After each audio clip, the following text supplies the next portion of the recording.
Good morning, everybody. Wonderful day, wonderful day. Good to see you, JD. Is it just you and me this morning? It might just be, but oh no. Captain Kearns, what's up? Good morning, all. Good morning. Good to see you. Good to see everybody this morning. Oh man, what a what a they have.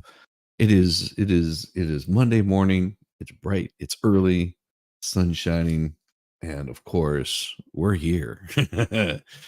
It is it is interesting that this is the beginning of Pride Week or month or whatever the hell they want to call that. And, I don't really care. It's just like have at it. Have at it. You're proud to slob the knob, lick the cooch, whatever. Good to hear it. It doesn't matter to me because I'm proud of myself every damn day that I am. Well, thank you, Kern. I appreciate it. Appreciate it. Yeah, that's part of my collection of musical instruments. But today it marks the beginning of another one of those kinds of months that's going to be just filled with crazy, stupid stuff. And if you don't understand what I'm talking about, well, then you just haven't been paying attention to the news. Because here we go. Trump's case casts a spotlight on movement to restore voting rights to those convicted of felonies. Really, this is what AP is going to lead their story with. Well, let's dig into it a little bit more and see what they actually say and how true is it. How true is their bull that they are that they're trying to feed you this time? Republican led states have historically made it difficult for those convicted of a felony to vote or barred it altogether. Now they're gonna go against this because it says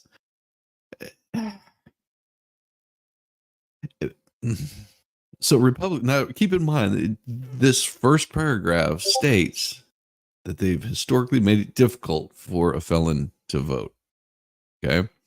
The next one says Trump's conviction in New York hush money case puts a spotlight on a wider movement to restore rights that has been gaining momentum in recent years, with the notable exception of Trump's adopted state of Florida. Wait, isn't that like one of the top conservative states? So now you're telling me that, hmm, but New York doesn't have that. What? Which is one of the top, you know, Democrat states. So AP, you might want to like fact check yourself on this bull squeeze before you start saying stuff. 'Cause this is not true. Oh, good lord.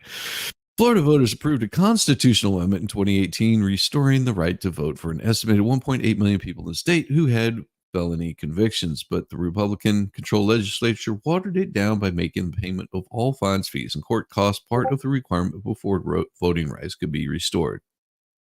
That had the effect of making it complex, expensive, and risky for people convicted of felonies to try to cast ballots. It's unlikely those rules would ensnare Trump, experts say, because he was convicted in New York State, not Florida. With it, when its residents are convicted of felonies in other states, Florida allows them to vote if they would be allowed in the state of their conviction. In New York, Democrats passed a law in 2021 allowing people convicted of felonies to vote as long as they're not in prison. So you see what the next push was going to be. But Trump doesn't care. He lives in Florida. What is this? What does this matter? Absolutely none whatsoever. It's just more BS that they have written to make it for the to basically say, "Oh, Republicans bad because they don't allow people voting, and it's going to cost Trump his presidency." It doesn't matter if he can vote or not. You think he really gives two craps about these people?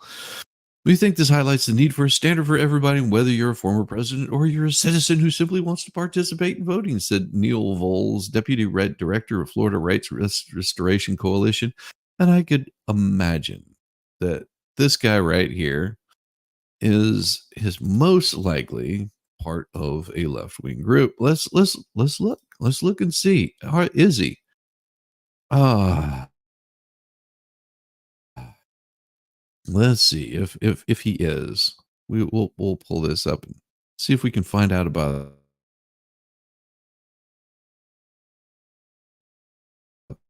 this guy just a little bit more. Yeah, it doesn't like me. Whenever I pulled that thing up, it decided it wanted to boot me all over the place. Too much memory being used up. Holy crap. Almighty.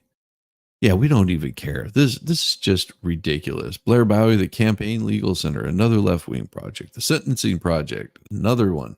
Expanding our rights to vote. Vote. Oh, felony disenfranchisement laws date back to the Jim Crow era and mainly targeted black people, according to experts. What experts? Tell me. Tell me what experts really believe this bull.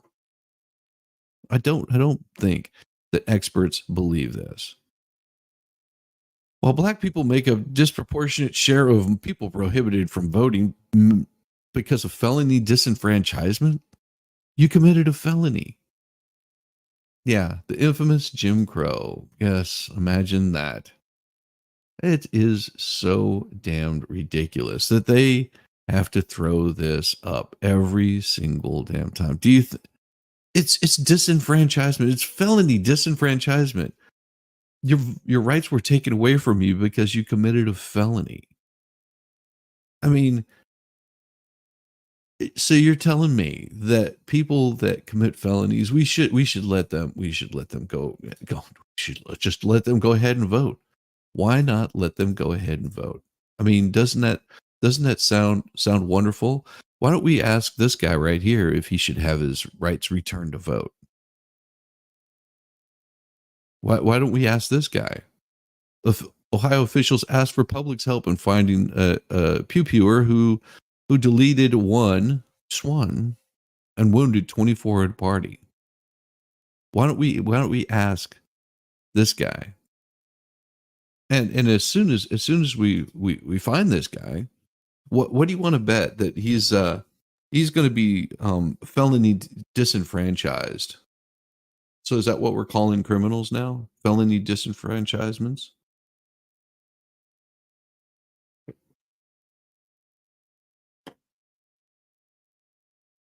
See, this is where it just gets stupid and ridiculous. Hey, Baker, what's going on? Hey, y'all, I know the struggle. No beer served because you were Danish. Do better, Americas.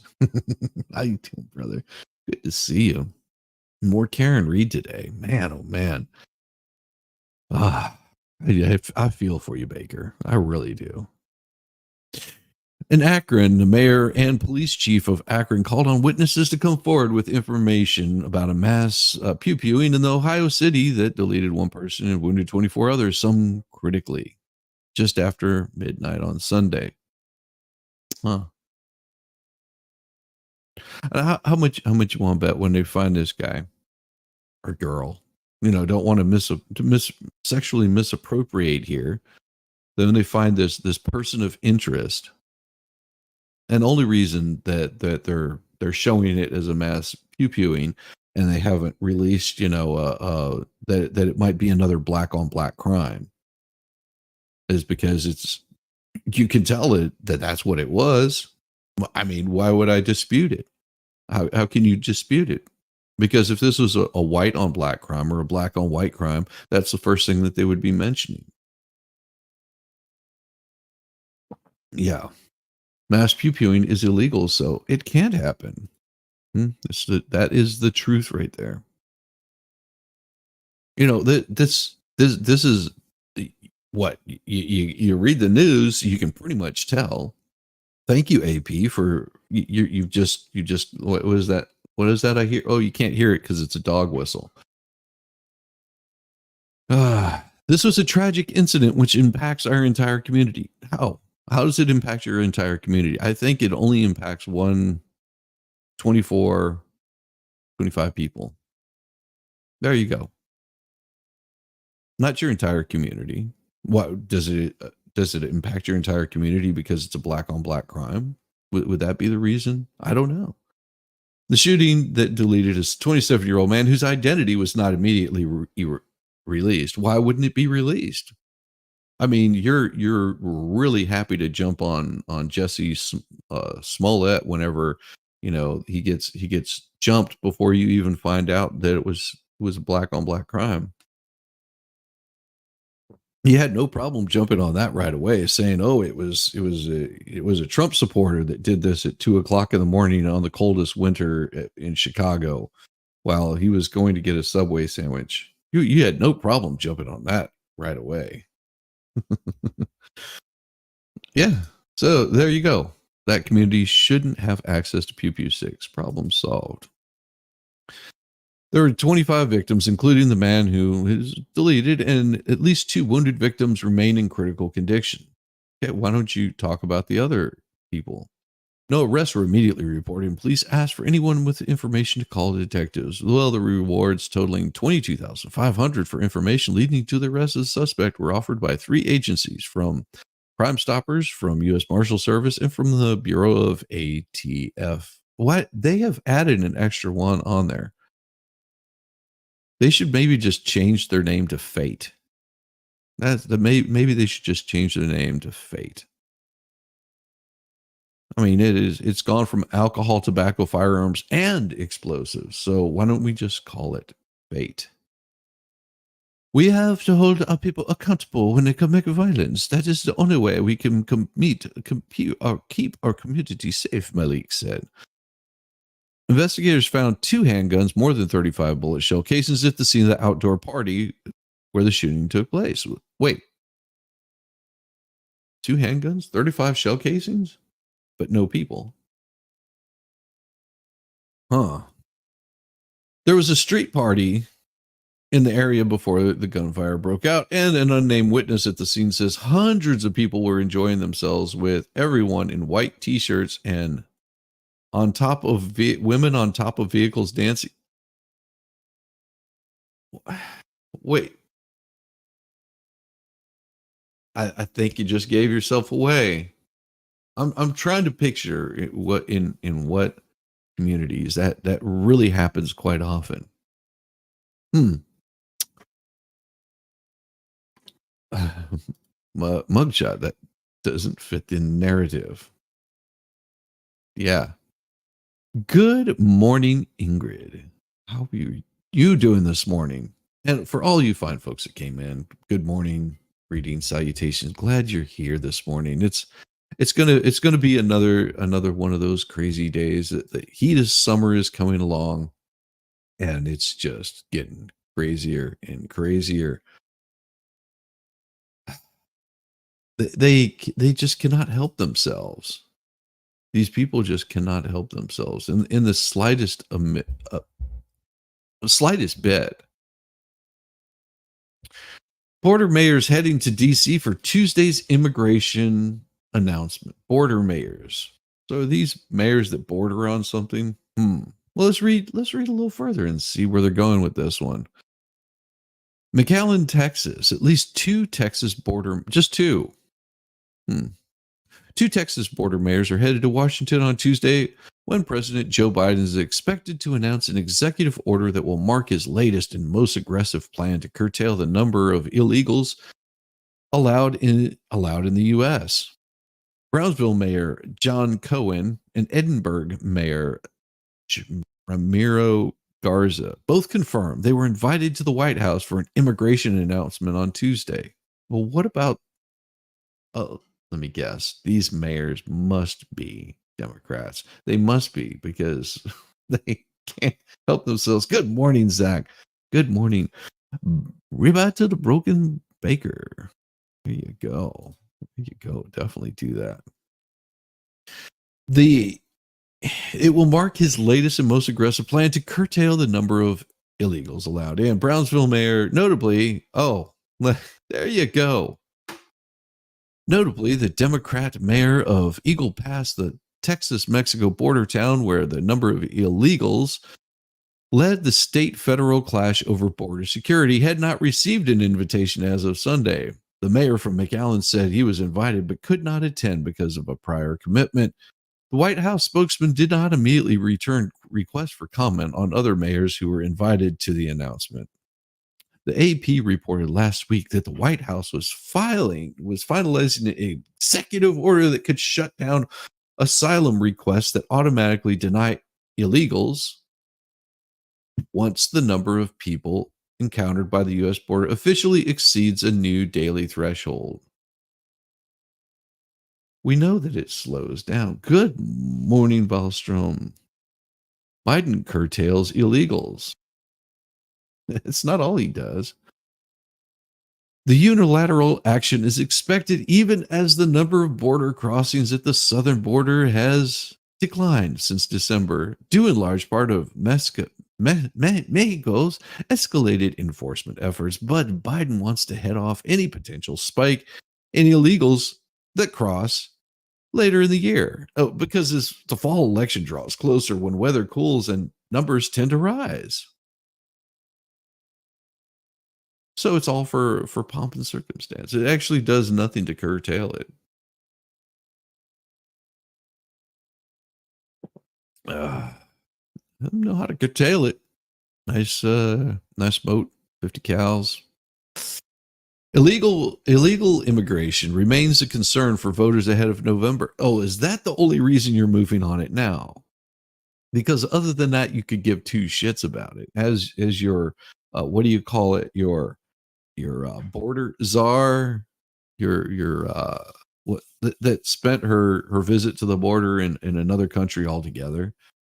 She seemed really concerned about it.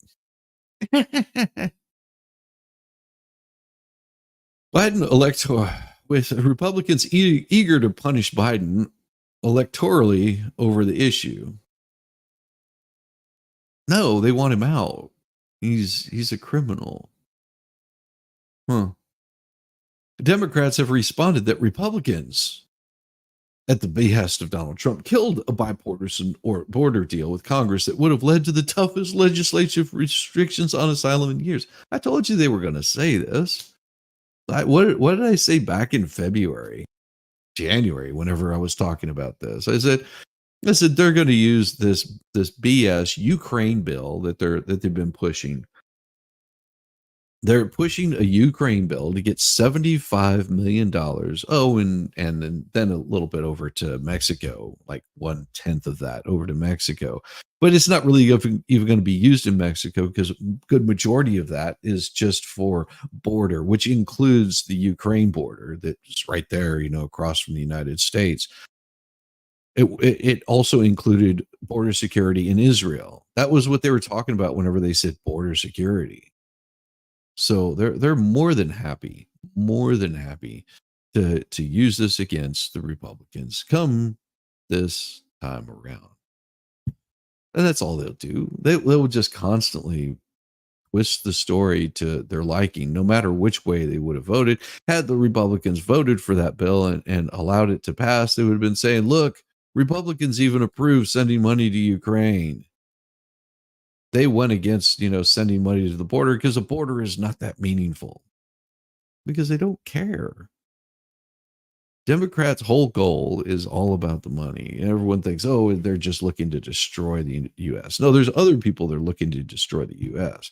Democrats and Republicans alike, it's all about the Benjamins. That's all they're thinking about. I mean, both. That's all they want.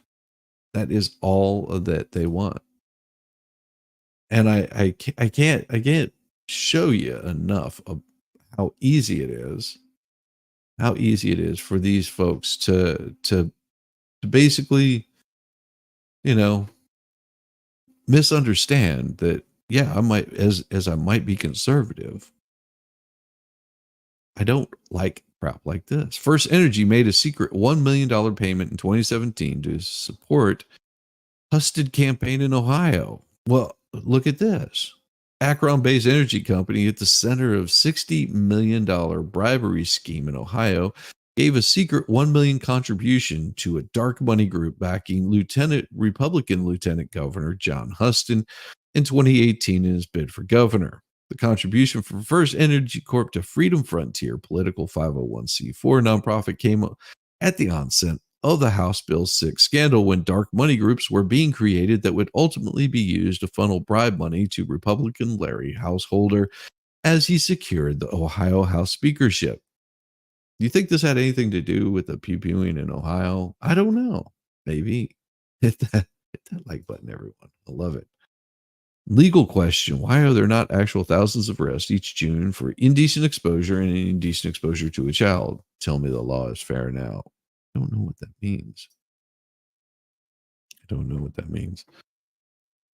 Householder is serving 20 years in federal prison for, I thought this said masturbating the scheme, but it's masterminding the scheme after being convicted of racketeering last year. He's scheduled to be arraigned Friday in a separate state criminal case. He has appealed his federal conviction. The seven-figure payment was revealed in a 600-page 2022 deposition of a First Energy executive who testified in a lawsuit brought by shareholders, which the news organization obtained through public records request. Had they not done this, they would have had no idea that this guy was funded like that. That was until he agreed to merge his campaign with DeWine's. The payment was not made directly to Husted's campaign, but to an independent expenditure group.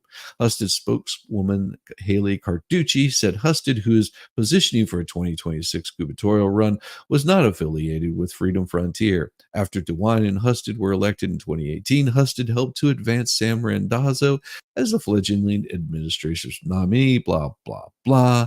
Don't care. He's facing dozens of federal state charges in connection with the scandal.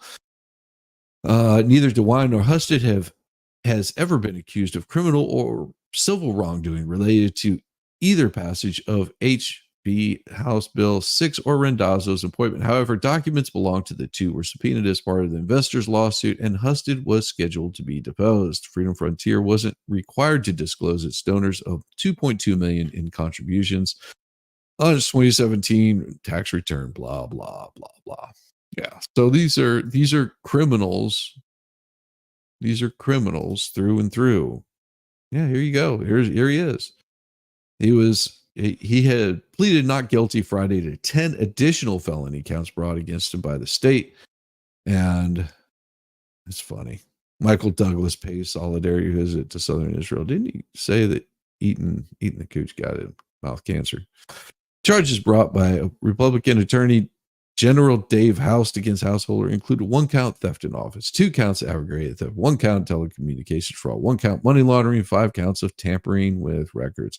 The state's indictment alleges that Householder misused campaign funds to pay for his criminal defense in his federal case and failed to disclose fiduciary relationships, creditors, and gifts, and required ethics filings, including in relation to that bailout bill. Oh. So do you think they'll come after? Oh, you're referring to the pride parades across the nation. Decent accent, what seems to be clothing optional floats and informs all people and kids yet exposed laws are ignored for June. Well, that's because it is not. It's not about. The reason they changed it from gay pride to pride is because they are proud of all of the vile things that they do to children, and it's as simple as that. That's all it is. It is, all these parents that are so happy with their children just realize that that's the end of a generation. It's gone. Like, your generation for this is gone. All these kids that parents are promoting, chopping bits and parts off of them. That generation's gone.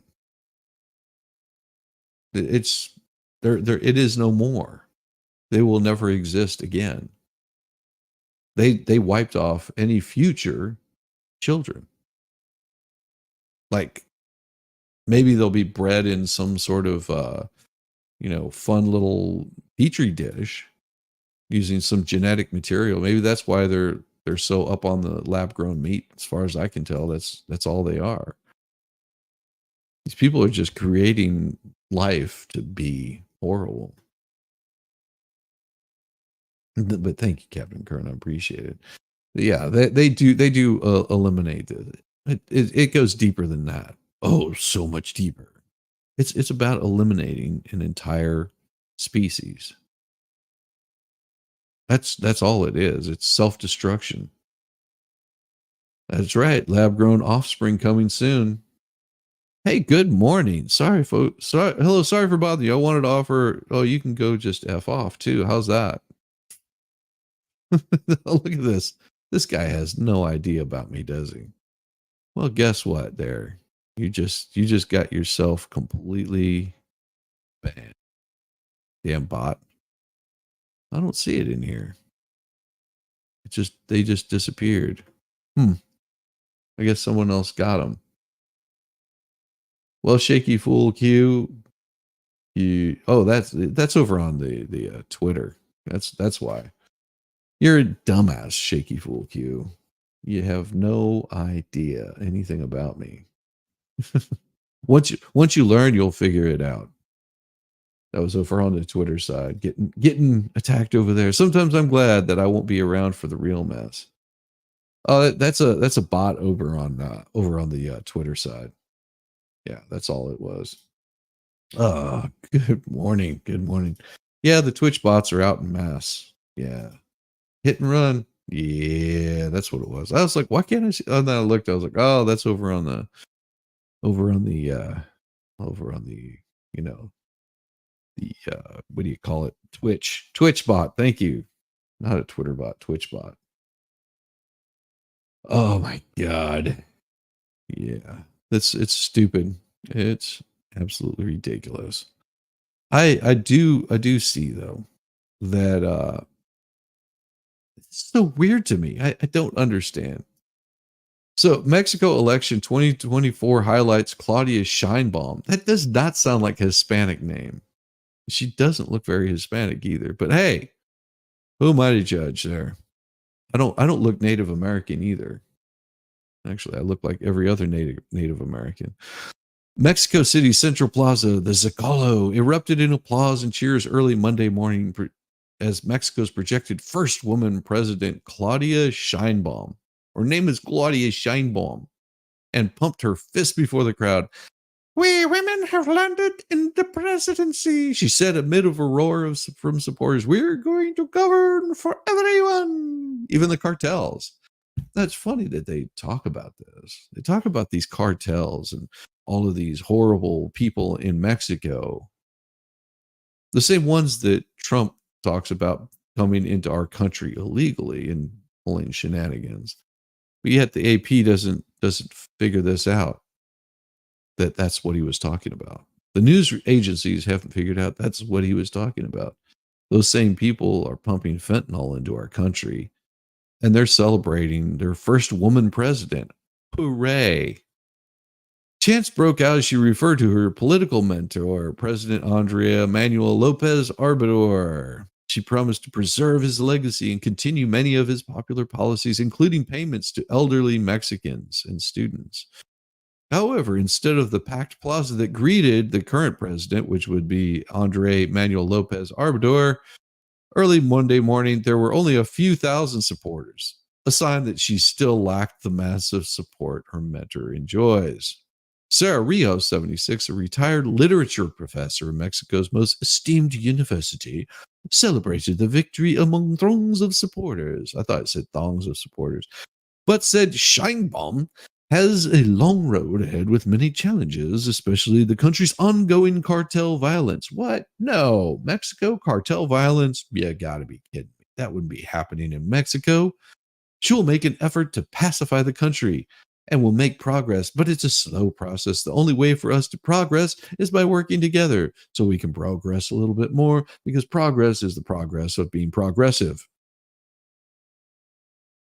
With both her competitors conceding Claudia Scheinbaum, her name is likely to go down in history as the first woman president of Mexico, but not from Mexico, the one who broke through 200 years of male governments.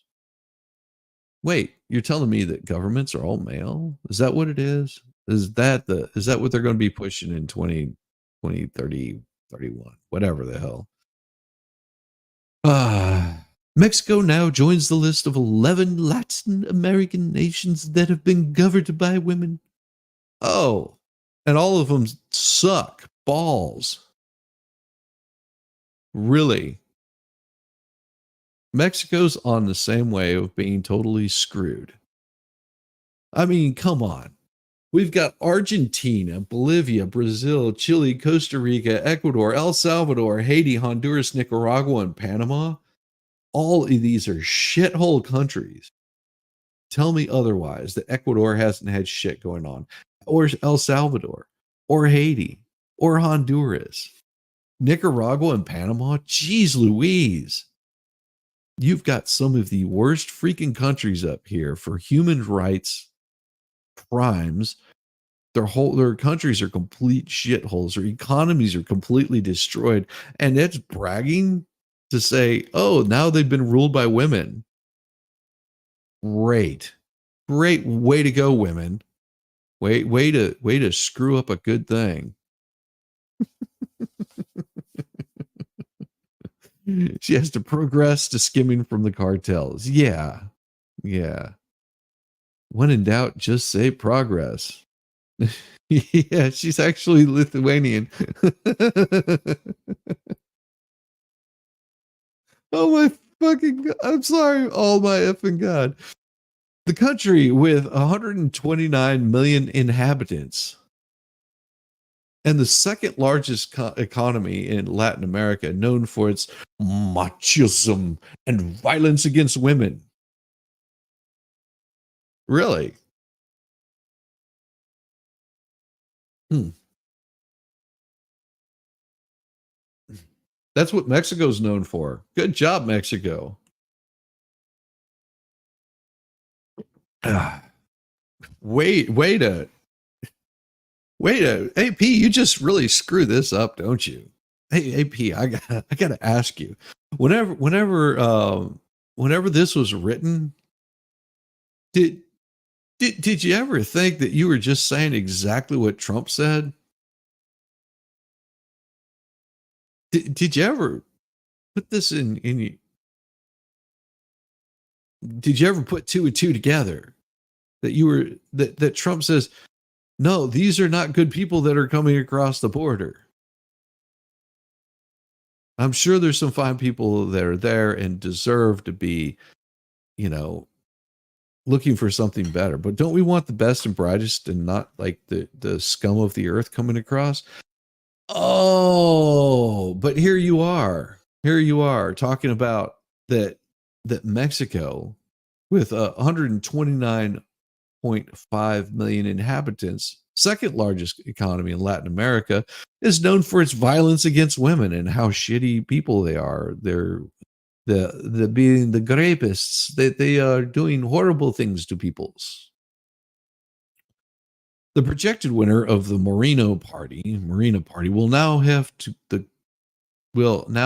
to govern a country where disappearances and murders of women are so high.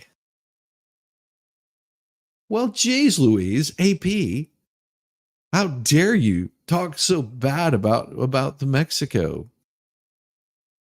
Wow, AP, just not too long ago, weren't you just saying that that these illegals could never be the criminals that Trump has purported them to be? Huh? With disappearances and murder of women so high, they're counted with numbers and no longer with names.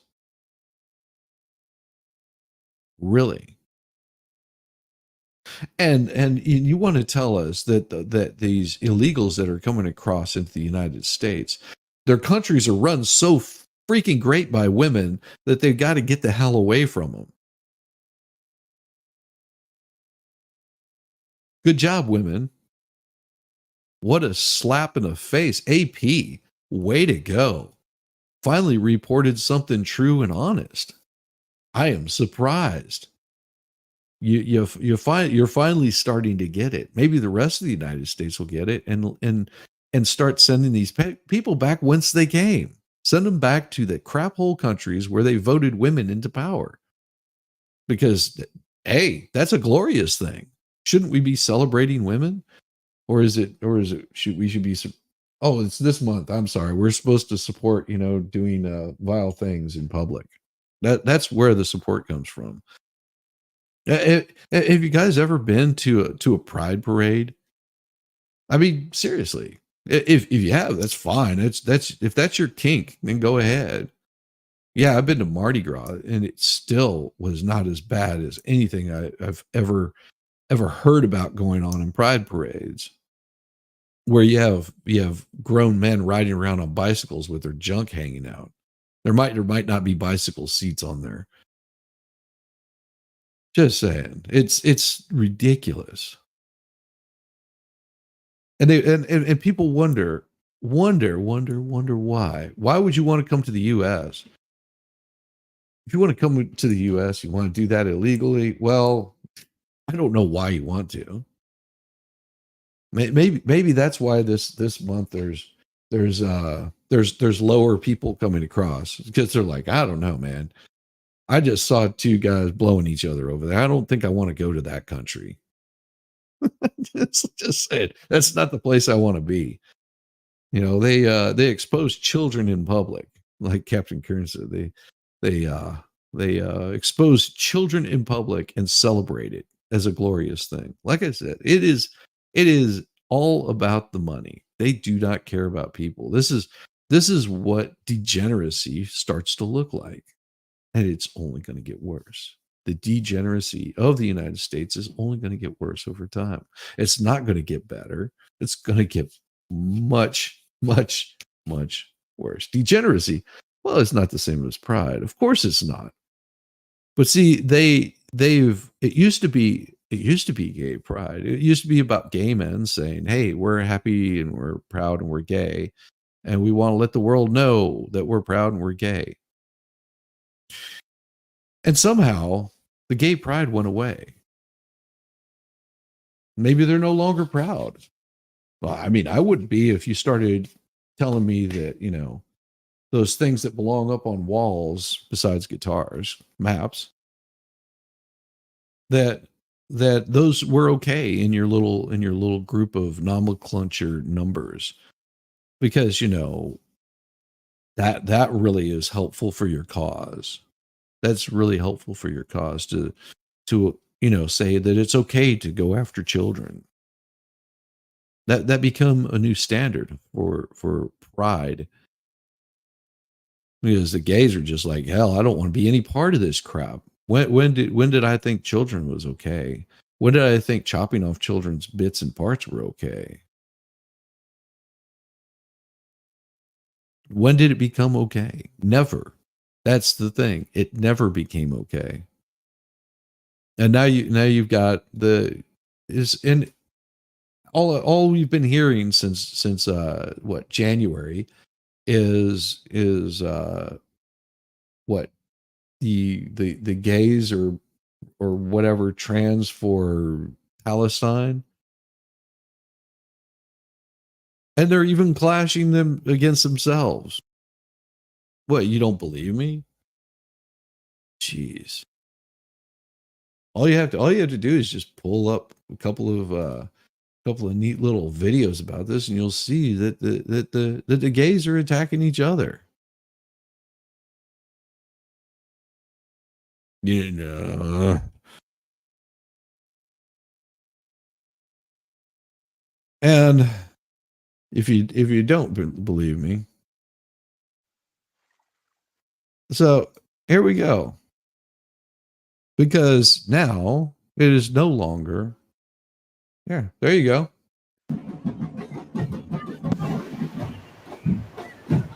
Yep, they're clashing already, eating themselves up. They can't help it.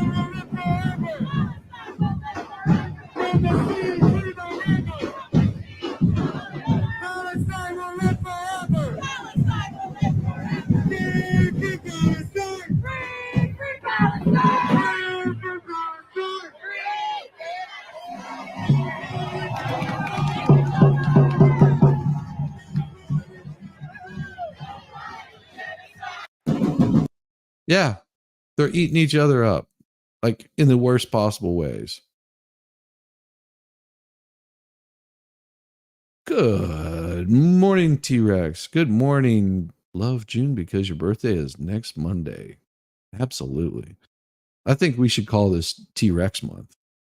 You know, screw them and their pride bullshit.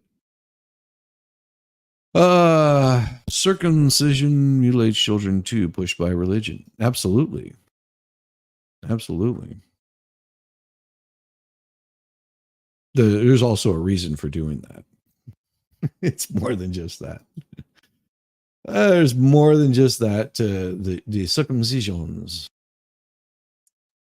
But this is what they want to. This is what they want to promote here. This is for women. Women, you have ruined all of these countries: Argentina, Bolivia, Brazil, Chile, Costa Rica, Ecuador, El Salvador, Haiti, Honduras, Nicaragua, and Panama. Among other accomplishments, you're working on Mexico now. The projector winner of the Morano Party will now have to govern a country where disappearances and murders of women are so high they're counted with numbers and no longer with names. Gender equality in the workforce is often divided by class, with women like domestic workers facing harsh conditions, like having to mop the floor, despite opening access to killing children, expanding significantly in recent years. The feminist groups in Mexico states are still fighting for better access to sexual and well, really, really. That's what I've been saying, Shizzy. Exactly. T-Rex month. In a speech on Monday morning, opposition candidate. This was Monday morning. What time Monday morning? Because today's Monday. Today's Monday. Oh, I love it when they turn on each other. Yeah, it's so beautiful. Next Monday is your birthday. That's awesome, T-Rex. Love seeing them eat each other up. It's so good to see. Good morning, Shizzy. I don't want people eating each other up. That's the thing. I mean, it's comical on the sidelines, but nothing good comes of it. That must be a week old. I don't know. Saying June 3rd, 2024. That's what it's saying. In a speech Monday morning, opposition candidate Galvez recognized defeat. Oh, that was a week ago. That was just recognizing defeat. She said the results aren't in my favor, and she called for the racist projected winner, Claudia Sheinbaum, to concede. Galvez, highly critical of Sheinbaum and her political mentor, Andre Manuel Lopez Obrador, said she would continue to defend democracy. But she said the populist has put at ask. Galvez, she told Sheinbaum, to see Mexico with a lot of pain and violence. Yeah, there will be lots of pain and violence. Ongoing violence, 20%. Homicide levels of 20%. Real homicide rate appeared to be declined only by 5 or 6% in 6 years. More complex conflict. Amalo shadow, the economy, Pemex, Pemex is Mexico's state oil company that continues to run itself into the ground under a mountain of debt. And yet we want to do the same thing here in the United States. Good morning, Tammy Bugard. Good morning. Good morning, Ammo Girl. Good morning, all you fine people. Zach, T-Rex. Mother, wait, can't call that anymore. Wait, I can't call you that anymore. Yeah. Good morning, Ammo's Girl. It is so crazy. Derailed question. So how's that Bigsby Hollow play? I've never got to play one. Don't know. That's not a Bigsby. That is a Maestro. Is what that one is. It is a pretty fun little bass, and it can never be in tune. It's so horrible. They've got. I mean, here you go. This is some of the stats of Mexico here. They've got 20% of homicide levels, more complex conflict under low. They've expanded control in much of the country and raked in Monday. Cartels have, not from drugs, but from extorting legal industries and migrant illegals smuggling. They've also fought with more sophisticated tools like the bomb dropping drones and improvised IEDs.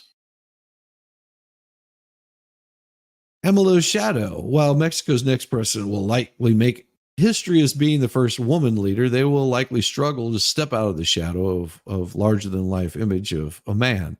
The economy. Well, it brags about Mexico's strong exchange rate against the US, but the strong peso hurts Mexican exporters and high domestic interest rates, which will underpin the currency, tend to choke off economic growth. Pemex is completely failing. It's their pet project. A new oil refinery has yet to function, and many of its other infrastructure projects are unfinished, over budget, and unlikely to ever turn a profit. Debt equivalent to 5.9 of the GDP, as well as ongoing cost to fund its building and benefit programs, which will limit the room for maneuver. Water and energy shortage. The Federal Electricity Commission has proved both highly polluting and unreliable, especially in the face of drought and an extended heat wave. The whole country faces looming water and energy shortages. Mexico has suffered from long-running drought, wildfires, and soaring temperatures, causing monkeys to drop dead from trees. Sorry. Construction of Lopez's Arbador's this is all fueled environmental concerns. Well, what do you think caused that? Could it be the global warming? Could it be the global warming that caused all of this? The Mexico monkeys dropping from trees. I think a good addition to the stream would be for Shizzy to wear a BP cuff so we can see his heart rate go up as he reads. I guess that would be pretty fun. Just watching these people eat each other alive and go completely screwy. Oh, Jesus. Ah.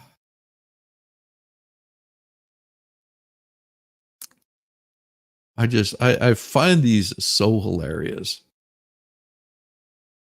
Ah.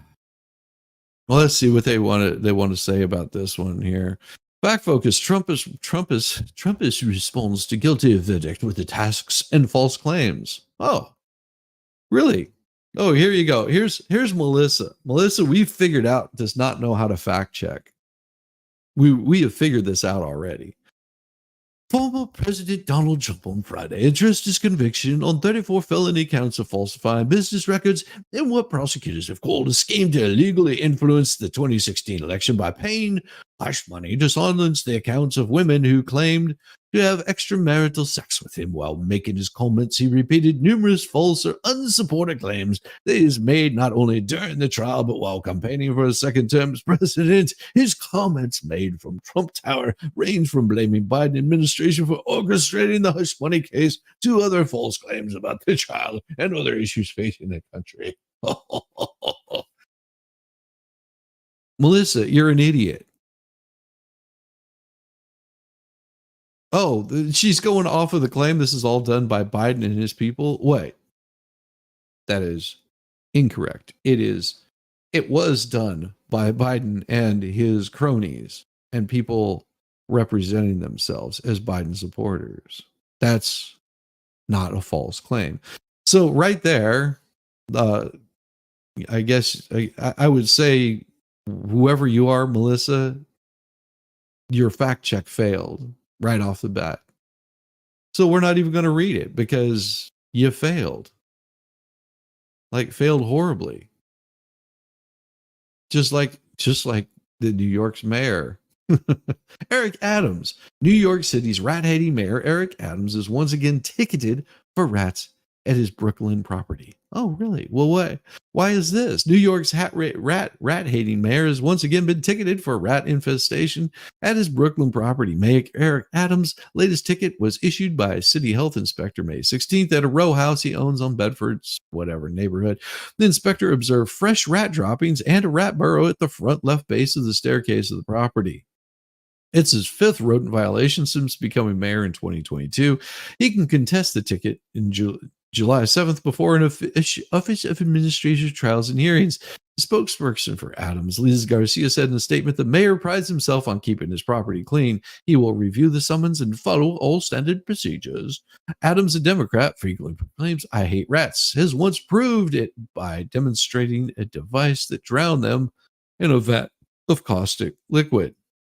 He appointed the city's first rat czar last year after posting a help wanted ad seeking applicants who could commit to the wholesale slaughter of the pests. Adams, who now lives in Gracie Mansion, the official mayor's residence, challenged the previous rat tickets he got at the Brooklyn property. Three were dismissed, but the mayor paid $300 to settle the fourth. Adams told a hearing officer he had spent $7,000 on rat mitigation at the property. Yet, there you go. Biden saying no one is above the law. Yeah. Funston, it was okay to spend most of it trying to catch up on sleep after Friday. Well, that's a good thing. New York City needs feral cats now. Well, there you go. Just bring in more cat ladies. But here you go. New Orleans mystery. Human skull padlock to a dumbbell is pulled out of the water by a fisherman. A human skull padlock to an exercise dumbbell has been fished out of New Orleans waterway, leaving police with a mystery on their hands. The skull was found earlier this month by a man using a red rope and a magnet the size of a hockey puck on a bridge to pull things out of the water below, police said in a report. The report was recently released and obtained by the Times New Orleans Advocate. The fisherman also found a handgun and a gun barrel in the water on May 18th. The 15-pound dumbbell was padlocked around the skull, which was fully decomposed, lacking a jaw and or top row of teeth. The magnet the fisherman flagged down a passing officer after making the find off the bayou St. John Bridge. New Orleans police did not have any further updates on the case this week, and the coroner did not say whether he had confirmed the victim's identity, the newspaper reported. Police have been seeking tips from the public as they investigate the case. How would you like to find that? I mean, that would be odd. That would be odd. You know, I'm over here trying to pull metal off the bottom of and I think the only reason that these people do this is so they can get views and likes. You know, I guess magnet fishing is something. Whenever have you ever found anything of value from magnet fishing? I'm serious. Curious minds want to know. Whenever anybody found anything of value from magnet fishing, that has got to be like a very rare thing to find, because it's not like you can pick up a gold bracelet or something like that off of magnet fishing. Doesn't really work like that.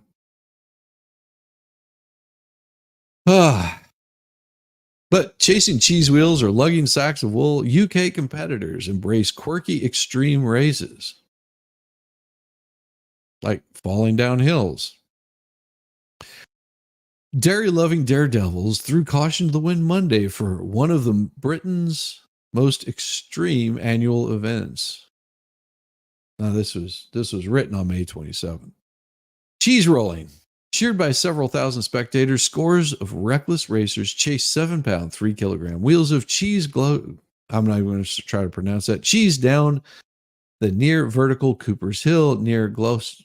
I cannot say that word. In southwest England. The first racer to finish behind the fast-rolling cheese in each race gets to keep it. The races have been held at Cooper's Hill, about 100 miles west of London, since at least 1826, and the sport of cheese rolling is believed to be much older.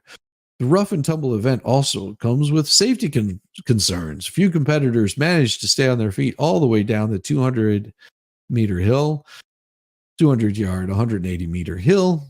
This year's hill was especially slippery and muddy after recent rain. Members of a local rugby club lined up at the bottom to catch the tumbling competitors. Tom, whatever, from Munich, Germany, won one of the three men's races. He said attitude was important more than technique. You start, and then the adrenaline takes over, and you just go, go, go, go, go. There's a video of many of the folks that have lots of firearms. Yeah, lots of firearms. But they're not making money off of it, is what I'm saying. It's got to be just for the YouTube. Look at this event. Look at this hills, asked the muddy, breathless winner. England is mad. I love it. Local competitor Josh Shepard and Dylan Twittis from Perth, Australia, won the other two men's downhill races. Amby Lamp, man, what a name, from North Carolina, triumphed in the women's race with lightning fast roll that left the rest of the field far behind. You just have to roll, said Lamp. Abby Lamp, graduate of North Carolina State, who also won in 2022. There's a little bit of pain, but it's just going to be temporary. Yeah, is your knees and and ankles and other parts. Dozens of children and adults also competed in safer and slower, but no less grueling uphill versions of the race, which are traditionally held on late May National Day. About 20 miles away in a town of Tetbury, competitors carried sacks of wool weighing up to 60 pounds or 27 kilograms over a 240-yard, 220-meter course up and down steep Gumstool Hill. The Tetbury wool sack races have been held since 1972, drawing on a local tradition dating back to the 17th century in historic wool trading town. Yes, they are weird over in the UK. They have made that obviously clear that they are very rare. Weird. Speaking of weird, check this out. Now this one's going to be for you. This one's going to be for you folks. Is its rarity. It's rarity. You ready for it? Just keep your pants on. Rare blue-eyed cicada spotted during 2024 emergence at suburban Chicago Arboretum.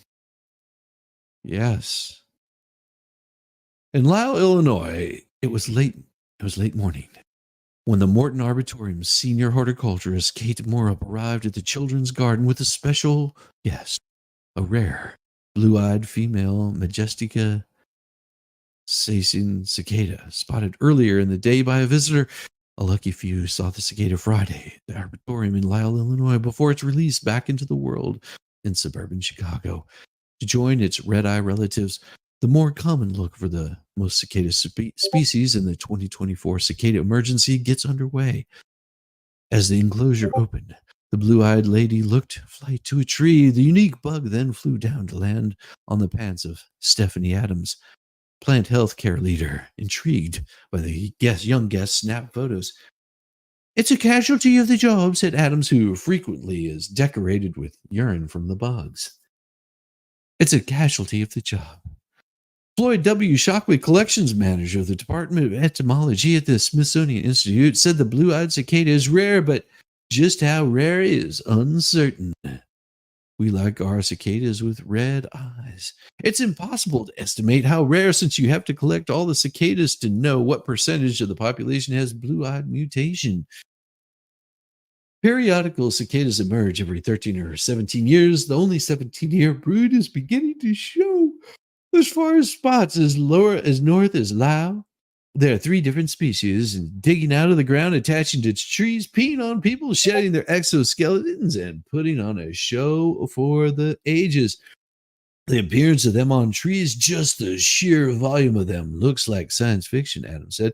"It's definitely something to see." Is anyone else hearing an occasional beep?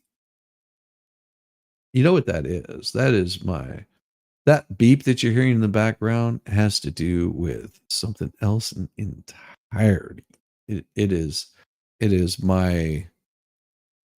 uh my mail going off. I'm still trying to get this Stream Deck system set up properly. There's things in the system that keep popping up. It's crazy. It's crazy. You'll hear those tones come across. It is letting me know that something's being updated or something weird is happening in the background. I hear those all day long. I've gotten used to it. Like that. See, hear those? That's what those are. Okay, thanks. Yeah, you got it. It's Shizzy's Discord. Yeah, that's probably what it is, because everybody's on Discord saying crazy stuff. That's what they do. They're constantly hitting me up saying they want to know. They want to know what's up. My brother's in Chi-Town. He says he's using a shovel to clean up the cicadas. Hopefully he's using it in a downward mashing motion. Because, they want to, because this is where they're going with it. Would you like a cicada salad, or the monstrous little noisemakers descend on a New Orleans menu? Again, do not eat the damn bugs. Do not eat the damn bugs. There's a reason why you're not supposed to eat the bugs. There's a big reason why you're not supposed to eat the bugs. It is horrible Horrible to do this.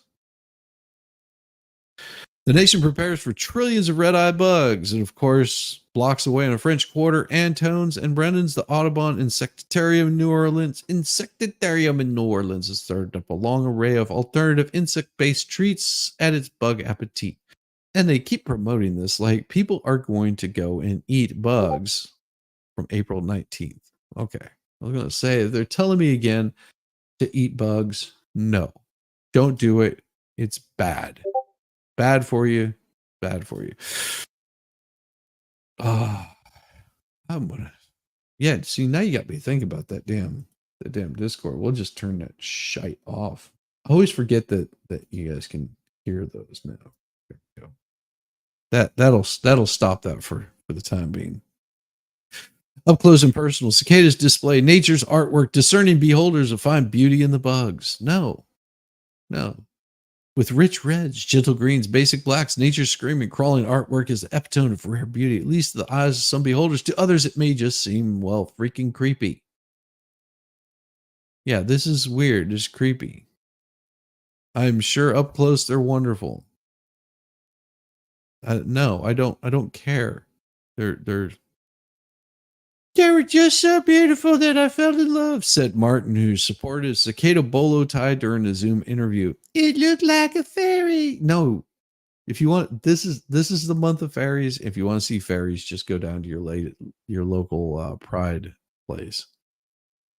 But what I really like about them is they got him tenure. That's what this guy right. That's it. Gene Kursky. That's the only reason that they care, is because it got him tenure in a university for at least another 17 years. So bugs, and more bugs. Great. I told you this is going to be a weird week. Told you it was going to be a weird week. In San Diego, a swimmer was seriously injured in a shark attack on the southern coast Sunday, prompting temporary beach closures. The attack happened Sunday morning at Del Mar City Beach in Del Mar, about 20 miles north of San Diego. 46-year-old man, an ocean swimmer who regularly trains at the beach, suffered significant but not life-threatening injuries. He was taken to a hospital for treatment. The attack happened about 100 yards from the beach lifeguard station. The swimmer was bitten in the torso, left arm, and hand. Authorities said the beach will remain closed for surfers and swimmers until Tuesday morning. The man was attacked when he was swimming with roughly a dozen other people, said Chief Lifeguard Community Services Director Jonathan Edelbrook. Lifeguards were setting up on the beach for a day when they were alerted to the situation. No one had seen the shark when the attack happened. Well, this is just so weird because this was written on June 2nd. Did I miss a day? Am I in a weird, wacky world where today is Tuesday? I'm confused because they keep saying this crap happened on Monday. Is this a week old? Or are we predicting the future? Because today's the 3rd, and it says there was a shark attack. Oh, okay, on Sunday. Gotcha. Jeez, I'm like losing my freaking mind. I thought they were saying this attack happened on Monday. So they're keeping it closed until Tuesday. Jesus. Sounds like we missed a whole week. That's what it felt like to me. I'm just like, okay, so Sunday, that makes more sense. It took, okay, there. I thought I was losing my freaking mind and just slept through it. You believe it's a week old? That's a possibility. But no, I think it happened on Sunday. I think that there's been more of these that have been happening. The water visibility is really poor. You just can't see anything that's moving through the water column at all. The exact moment the incident was really the only interaction with or sighting of the shark. Another swimmer was attacked by a shark in November off the coast of Del Mar, where she was bitten on the upper thigh. Oh, I mean, shark's going to do what shark's going to do. Shizzy is the star of Early Edition, Internet Edition. Yes, so. Minority Report in real life. I was losing my damn mind. I really did. I'm just freaking losing it here.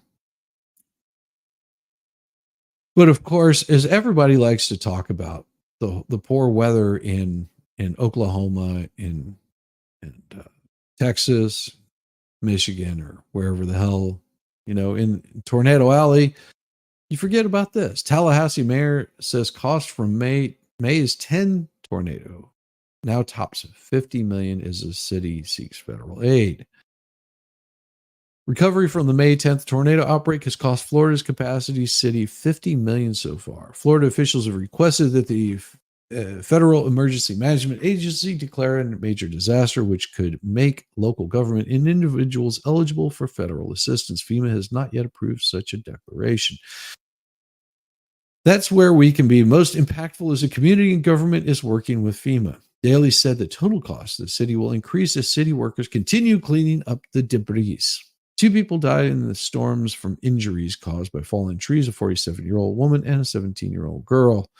The storm damaged Florida A&M University, Florida State University, and other schools. Volunteers continue to help residents clear up debris and make repairs.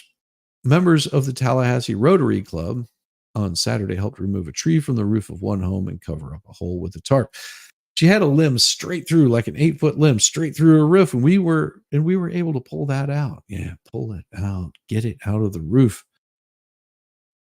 Leon County commissioners voted to distribute $1 million in aid to help people and businesses in the area of the country outside of Tallahassee who were affected by the storms and not covered by insurance. The program is providing up to $3,500 per household and up to $10,000 per business. However, leaders have rejected a proposal by Leon County Commissioner to give $300 rebates in electrical bills from Tallahassee City Utility and the Tallahassee Electric Cooperative to people who experienced lengthy power outages. They said that's just you pay by the kilowatt, so why would we give you a discount? And they told WCTV that such a move wouldn't be legal, or it would be illegal. No aid for you. We send it to all other countries. Yeah, that's about correct. But there you go. That's what's happening in Tallahassee. In Louisiana, there's a law that could limit the filming of police, and it hampers a key tool for racial justice. Dun, dun, dun. But aren't these people that are saying they don't want to be filmed in the first place? A new Louisiana law that makes it a crime to approach within 25 feet of a police officer under certain circumstances is an affront to the movement for racial justice and violates the First Amendment, civil rights attorneys say. Does it, though? I mean, think about that. 25 feet.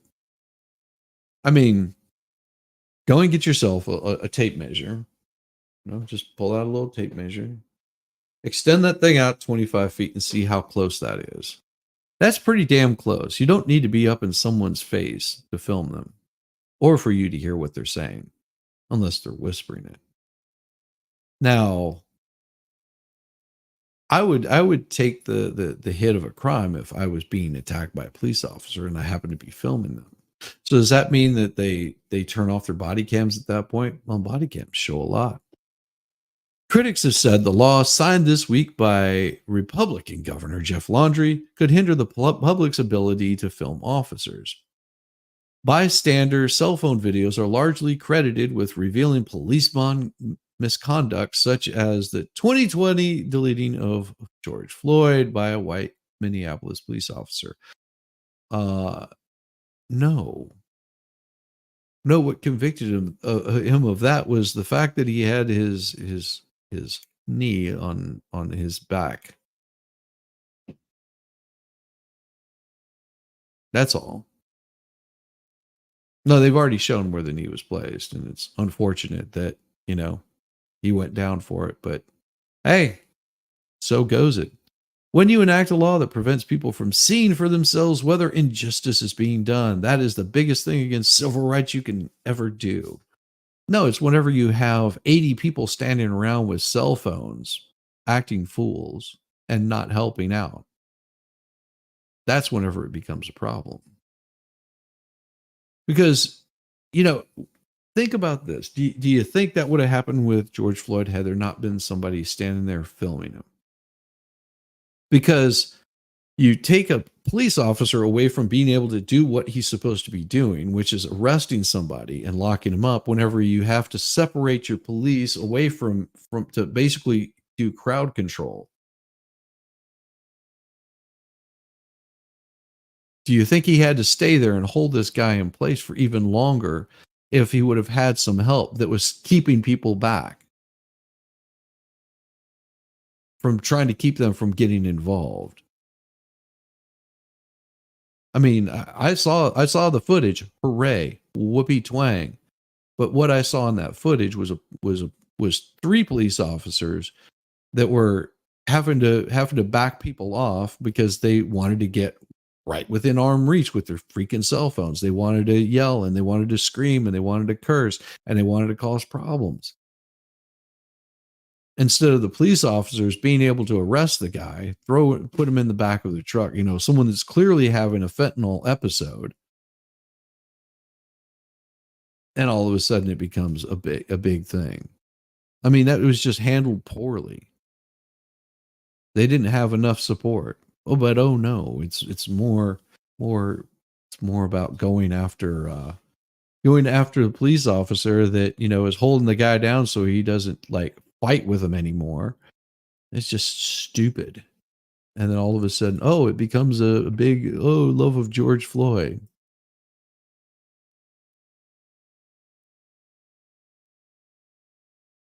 It's pitiful. It's absolutely pitiful. I'll show you how pitiful it is, because I know it's going to happen. I know it's going to happen. I'm going to get in trouble for this one. I'm totally going to get in trouble for this. I'll find it here. Give me a second. It's going to happen. It's going to happen.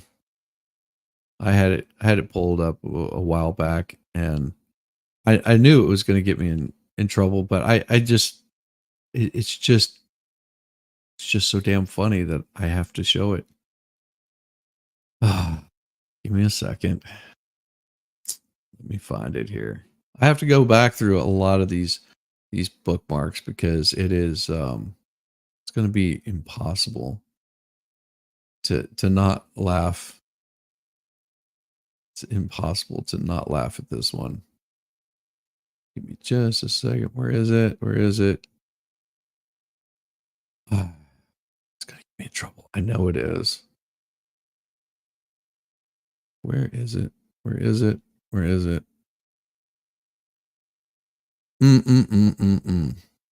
Somebody probably already deleted it, and then it won't show up in my bookmarks again. But it is definitely a reminder. Definitely a reminder of this. Where did it go? Good Lord Almighty. It is. Yeah, it is. It is gone. That's hilarious. That is hilarious. I find it amazing that it went away so quickly. Well, I guess we won't talk about that one. It was good. No, not the laugh challenge. Not laugh challenge. Whoopie Twang is a great name for Whoopie Twang is a great name for a bluegrass band. Yeah, when there's a crime, what's the first thing they confiscate? Confiscate, yes.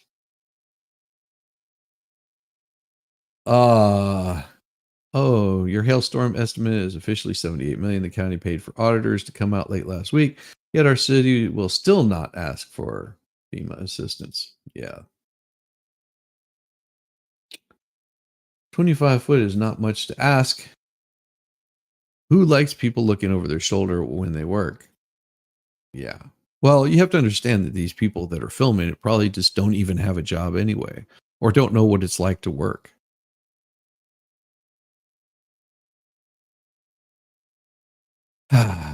When you enact a law that prevents people from seeing for themselves whether an injustice is being done, that is the biggest thing against civil rights you can ever do.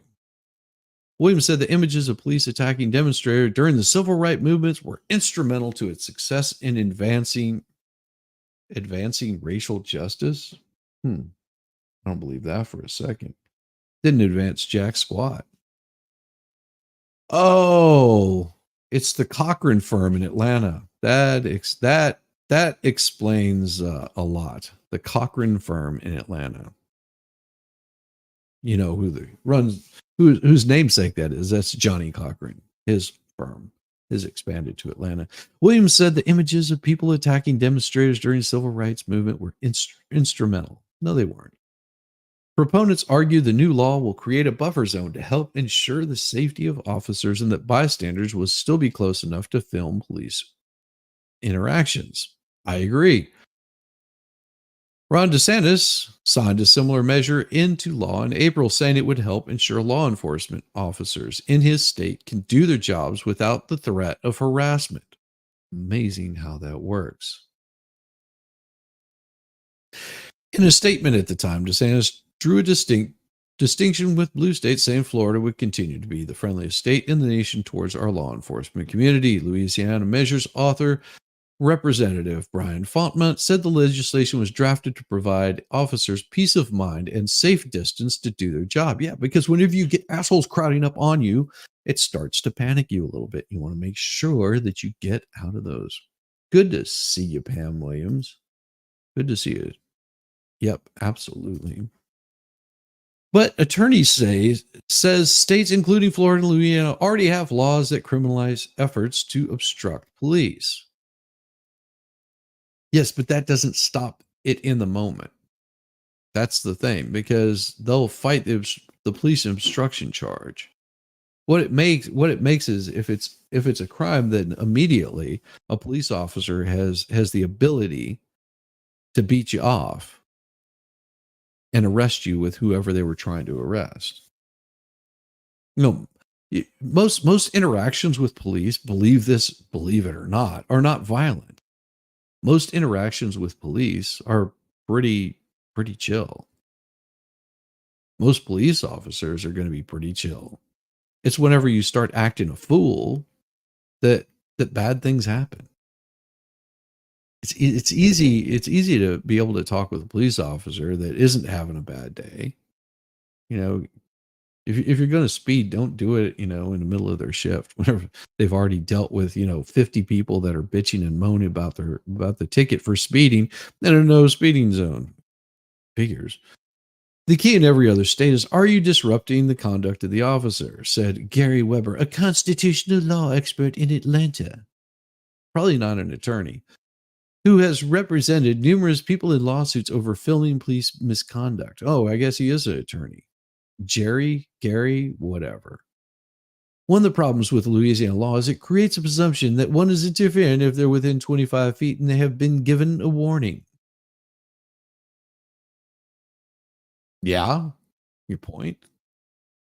Weber helped reach a settlement more than a decade ago that required Atlanta police to stop interfering with people who record officers performing their duties in public. At least one other state created a law similar to the one in Louisiana and Florida in 2022. Arizona made it illegal to knowingly film a police officer from 8 feet. Geez, that is close. 2.5 meters or closer if the officer told the person to stop. That sounds good to me. Phrasing. Howdy, dear hugs. How are you doing? Good to see you, Timmy. U.S. District Judge Jay Tucci in Phoenix last year blocked enforcement of that statute, saying it prohibits or chills a substantial amount of First Amendment protected activity as unnecessary to prevent interference with police officers given other Arizona laws in effect. The Louisiana law does not specifically mention filming. It prohibits knowingly or intentionally approaching an officer who is lawfully engaged in the execution of his official duties after being ordered to stop, approaching, or retreat. Violators face up to a $500 fine, up to 60 days in jail, or both, and it goes into effect on August 1st. just in time for the election. But even without explicit reference to filming, the First Amendment concerns remain. So here's what you need to get prepared for, folks, because it'll happen. We already know it's going to happen. There's going to be another arrest. Somebody's going to do something stupid. The police are going to step in. There's going to be an arrest, and it's going to be filmed. That person is probably going to die, most likely, and it's going to be caught on film. It'll be another one of those hands up, can't breathe, enough to get everybody all in an uprising. They've already got the placards printed out. They already know who the person's going to be. It's preemptive. That's all this is. It's preemptive. Folks, get ready for another summer of love. It's coming.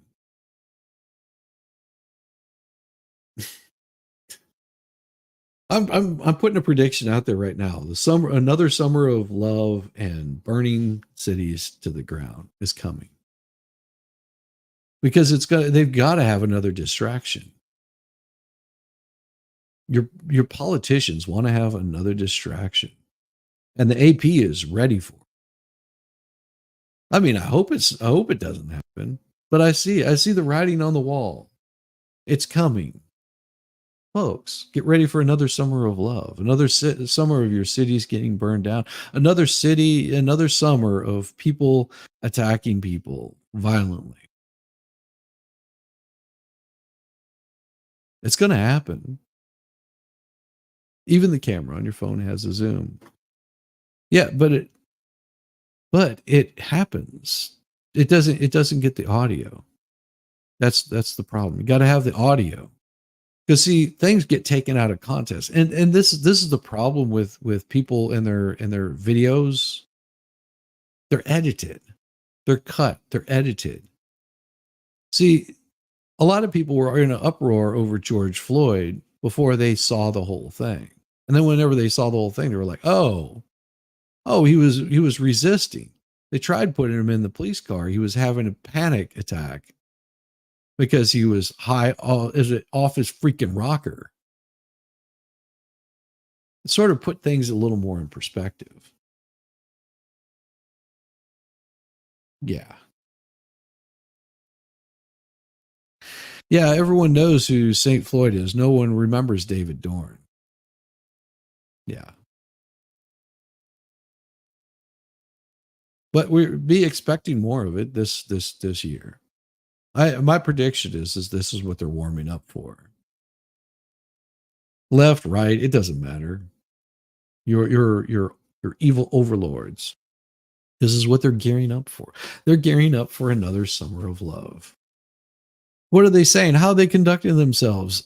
Alana Odoms, executive director of ACLU of Louisiana, said she experienced the importance of filming police firsthand last year when she and some of her colleagues were pulled over by an officer who said he suspected the vehicle they were in was stolen.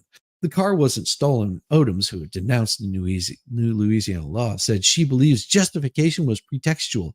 On a dark, deserted road, she said filming the encounter gave her comfort.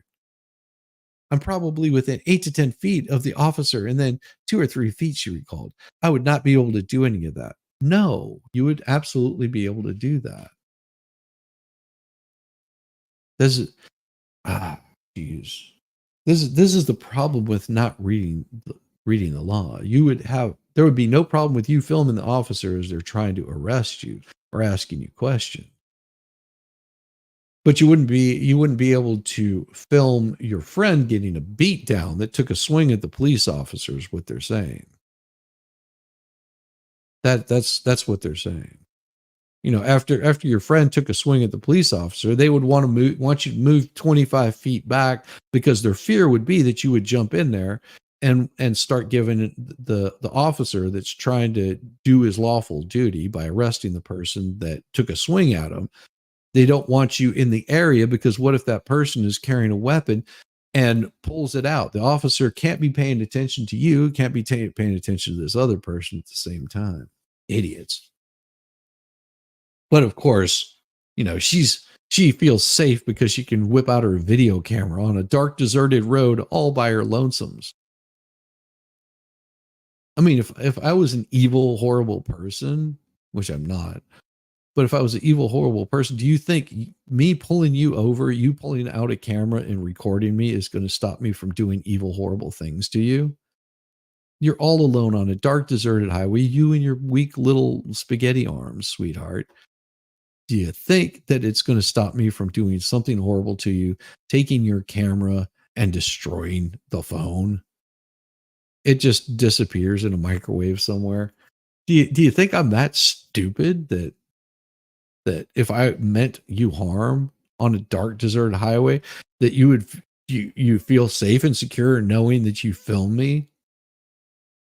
Okay. If I were an evil person, then yes, I would not be a bit worried about it.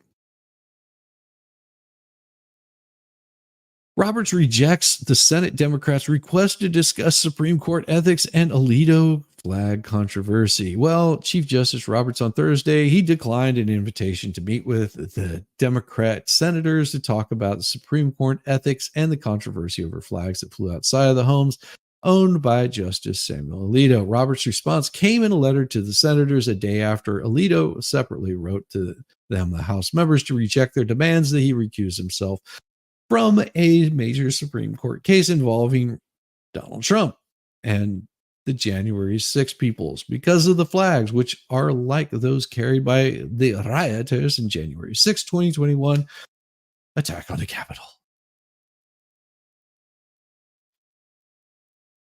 They're riding this thing like a donkey in the middle of the night. Someone talking about Nick Johnson. On a dark desert highway, cool wind in my hair, the warm smell of colitas rousing up through the Volstorm, warm smell of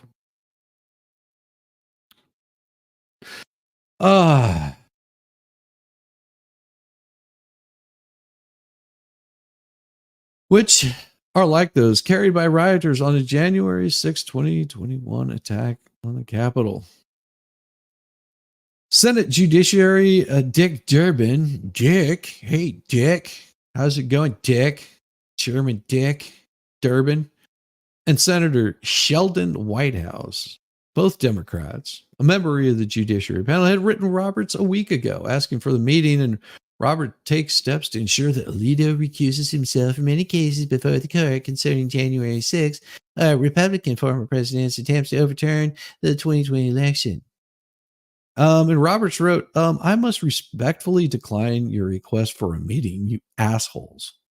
Justices decide for themselves when to step aside from cases, Robert noted. Alito said he concluded nothing about the flags, both of which he said were flown by his wife outside their homes in Virginia and New Jersey, and neither of those require any recusal. Last year, Roberts declined to testify at a Judiciary Committee hearing on Supreme Court ethics. He made mention of that Thursday in saying that Chief Justices only rarely have met with lawmakers. Moreover, the format proposed, a meeting with leaders only of one party who have expressed an interest of matters currently pending before the court, simply underscores that participating in such a meeting would be inadvisable. Both Alito and another conservative justice, Clarence Thomas, have rejected calls to recuse themselves because Democrats are freaking idiots. That's what I would tell them. But hey, recuse themselves from cases relating to the 2020 election, which Trump lost to Joe Biden. Thomas's wife, Ginny, supported efforts to overturn the election results. No, that's not true.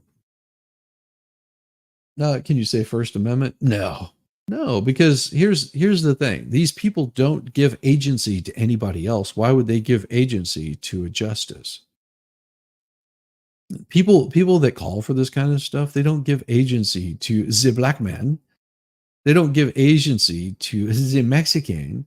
They don't give agency to an American. They don't give agency to anybody because they want to be your overlords and they want to rule over you and lord over you.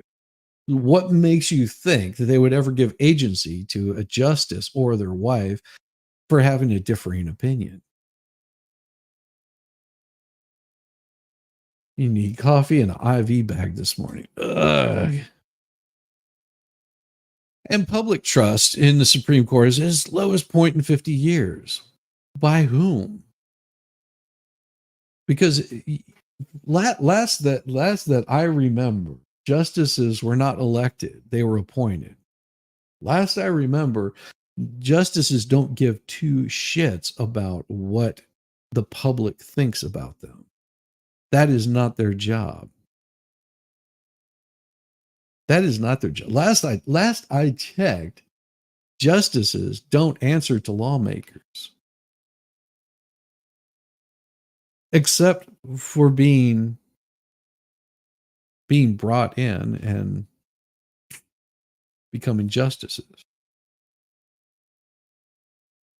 You have checks in place. You guys make the laws, and the Supreme Court pretty much enforces those laws. So if you don't like the law, legislatures change them.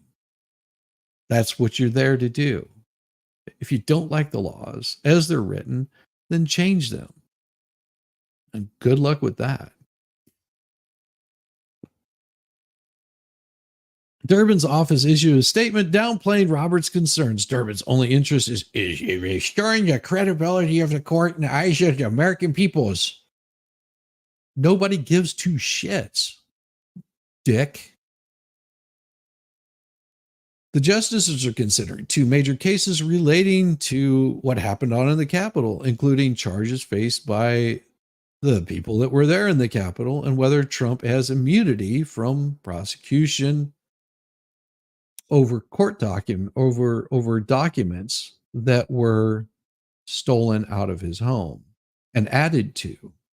This is the case that the Supreme Court is hearing.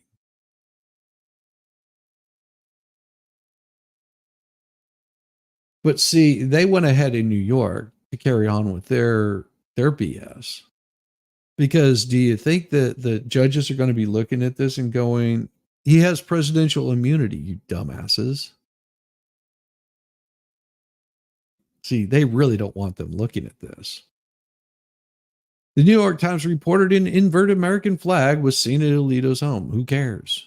The paper also reported an appeal to heaven flag was flown outside the justice's beach home. Okay, who cares? Both flags were carried by people in January 6th. Okay.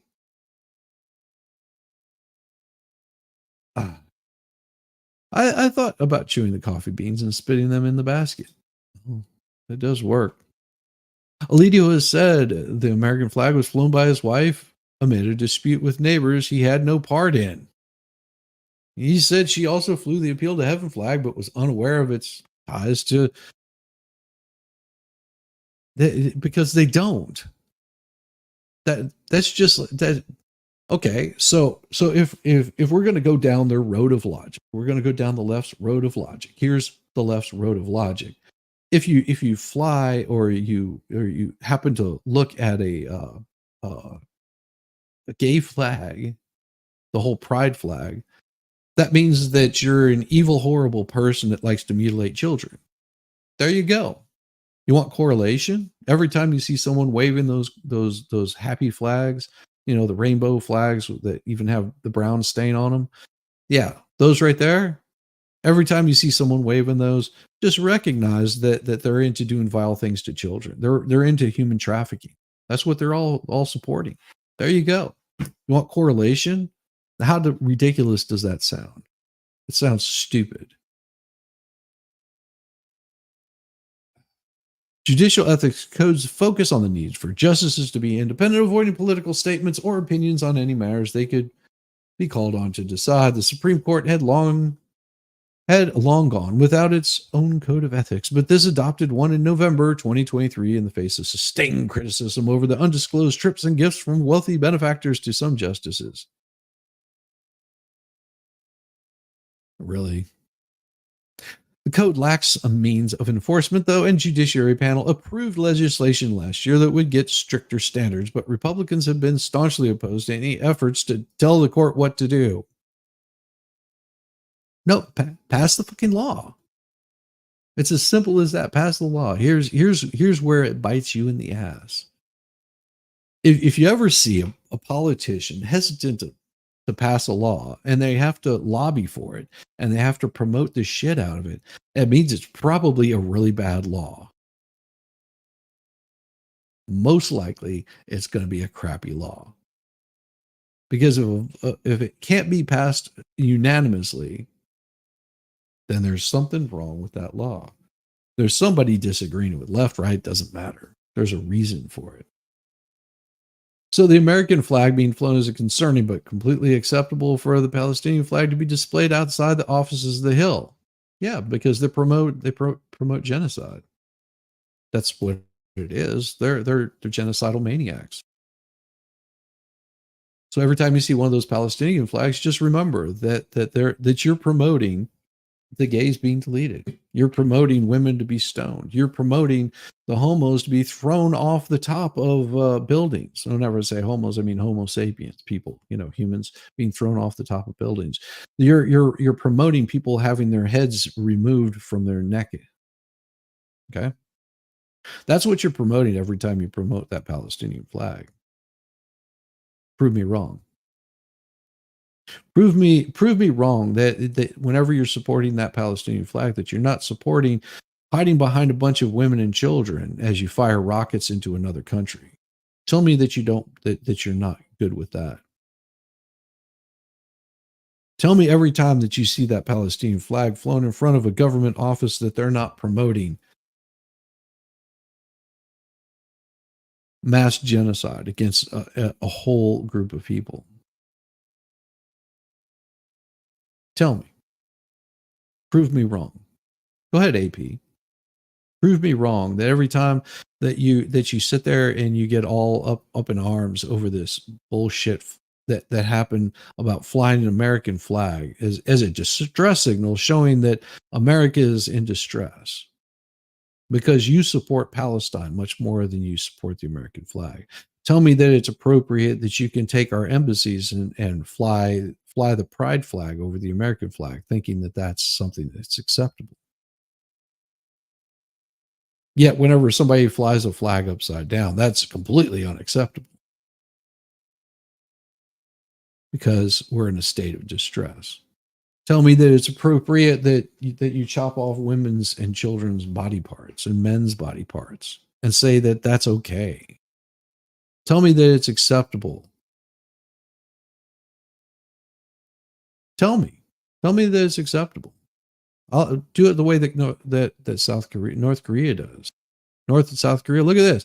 North Korea said it will stop sending trash carrying balloons into South Korea, claiming that Sunday in its campaign left the South Koreans with enough experience of how unpleasantly they feel. The North's announcement came hours after South Korea said it would punish North Korea with unbearable retaliatory stripes over its balloon activities or other recent provocations. So, you know what the South said? If you want to get vile and you want to get horrible towards people, here's what the South did. Observers say South Korea will likely start frontline loudspeaker broadcasts into North Korea that include criticism of its abysmal human rights situation, world news, and K-pop songs. That's how the South is retaliating against unwanted trash dumping in their country. I can't make this shit up. This is how South Korea responds by blasting K-pop songs. Good God, we need to maybe learn. We maybe need to learn from these people because this is pretty damn hilarious. Observers, North Korea that includes criticism. Now, so observers say they will start those including criticism of its abysmal human rights situation. North Korea is extremely sensitive to such broadcasts because most of its 28.6 million people have no official access to foreign TV and radio programs. It wasn't immediately unclear. I'm sorry, that learned it right. It wasn't immediately unclear. South Korea would move ahead with its punitive measures following North Korea's suspension of balloon launches.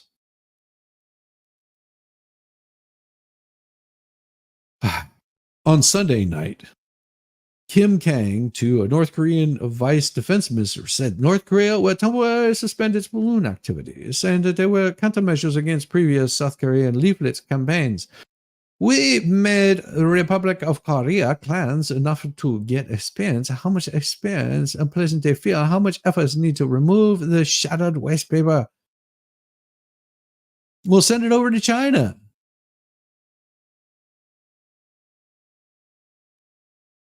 He said if South Korea activists float any anti-Pyongyang propaganda leaflets via balloons again, North Korea will resume flying its own balloons to dump rubbish, hundreds of times the amount of South Korea leaflets found in the North. So it's a paper war. Earlier Sunday, South Korea's military said that more than 700 balloons flown from North Korea were discovered in various parts of the county, in addition to about 260 balloons found a few days earlier. Tied to the balloons were manure, cigarette butts, scraps of paper, waste paper, and vinyl, but no dangerous substances, according to Joint Chiefs. I don't know. You're tying poop to it. That sounds crazy. Song about needing coffee, but someone took the coffee grinder. I may need to unalive them, so I'm chewing up beans and spitting them in a basket. Or I need an IV. I'm eating my coffee. Hard rock metal, huh? Oh boy, we'll get you one there, Zach. We'll get you here. I've got one more story after this one, so we'll just keep that there. Welcome. Thank you very much, Zach. I appreciate it. You need a song about blue-eyed cicadas? Well, you know how to get that. North Korea often responds with fury to South Korea's civilian leafletting because it contained propaganda messages critical of North's authoritarian role. Experts say North Korea's balloons campaign, reported the first of its kind in 7 years, is meant to stoke an internal divide in South Korea over its conservative government tough policy on the North. They say North Korea is expected to further ramp up tensions ahead of the U.S. presidential election in November. Well, no shit. Just like they're going to do this right here. Democrats wanted an agreement on using AI. It went nowhere. The DNC was watching earlier this year as campaigns nationwide were experimenting with AI. So the organization approached a handful of influential party campaign committees with a request. Sign on the guidelines that we commit them to use the technology in a responsible way. What is a responsible way? The draft agreement, a copy of which was obtained by the Associated Press, was hardly full of revolutionary ideas. It asked campaigns to check work by AI tools, protect against biases, and avoid using AI to create misleading content. Well, what is misleading content? Anything that we disagree with, please don't call us out on our BS. Our goal is to use this new tech. Oh, here we go. Here's what they said. Our goal is to use this new technology both effectively and ethically in a way that advances rather than undermines the value that we espouse in our campaigns, the draft said. The plan, of course, went absolutely nowhere. Ahead of fostering an agreement, the guidelines sparked a debate about the value of such pledges, particularly those of governing fast-evolving technology.